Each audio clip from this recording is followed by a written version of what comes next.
Tonight, a Fox 9 investigation looks at mistakes behind the drug counter. Are long hours and stress causing errors that could endanger the public? Well, some pharmacists say that's exactly what's happening. We get the story from Jeff Ballion. A customer is given the wrong prescription. A blood clot forms.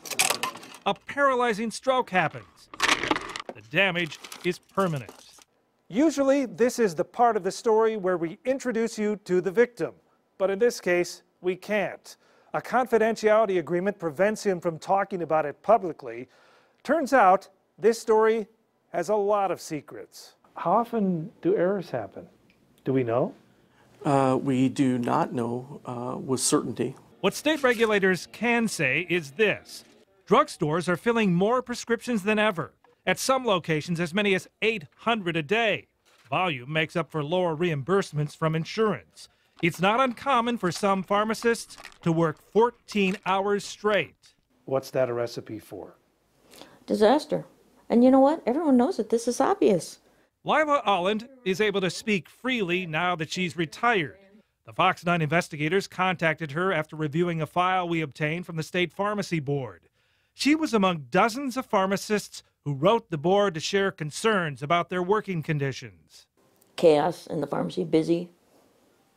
Phone calls, drive-through. Too many interruptions. That's what it is. The records we checked offer a rare insight into what's going on behind the drugstore counter.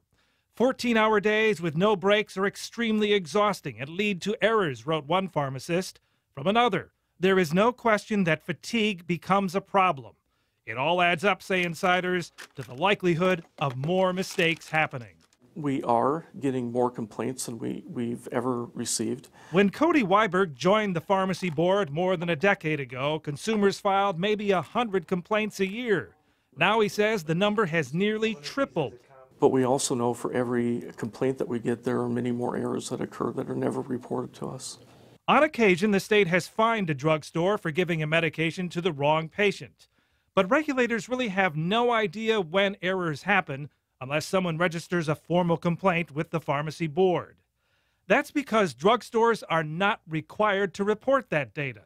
They are supposed to keep an internal log of mistakes, and industry trade group says that approach emphasizes correcting and preventing future errors. Does that happen? No. Olin says while she always reported any mistakes, some of her colleagues did not, primarily because they were so busy. So they'd have some kind of error and they wouldn't write it up? Yes. Like what kinds of errors can you think of? The wrong drug? Yes. The wrong dosage? All of it. Anything you can imagine, yeah.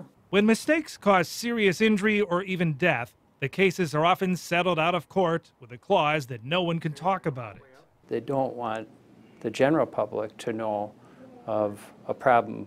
Attorney Jeff Sieben had a client who was mistakenly given painkillers instead of diabetes medicine.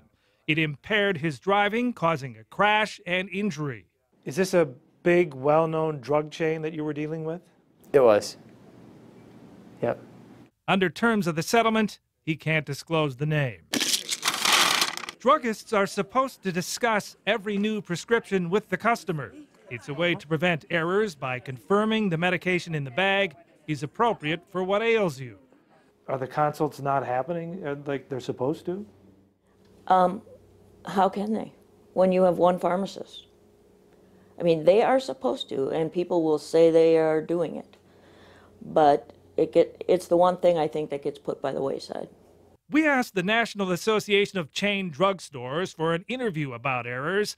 They declined, but in a statement said, patient safety is a pharmacy's top priority. Pharmacies constantly pursue opportunities to improve safety. Starting this summer, Minnesota will no longer allow pharmacists to work more than 12 hours in a row, and they'll be required to get mandatory breaks. This is an attempt to relieve that stress that we acknowledge is out there so that pharmacists are less likely to make errors. And customers have a safety role in all of this too. When the pharmacist asks a question, take the time to answer. Studies show that it's during those discussions when mistakes come to light.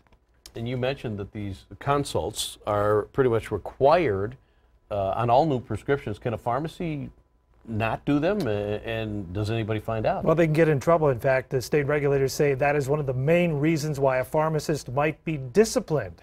It's considered such a crucial step in the safety process. And think about it, when you go in for a new prescription and they sometimes ask you a question that you think is, well, why are you asking me that?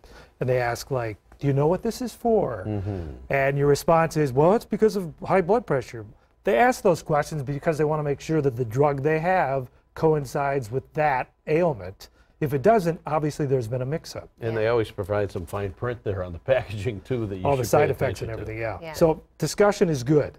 Yeah, it's important to have those checkpoints in this whole process. Yep. All right, very eye-opening. Thanks. Thanks, Jeff.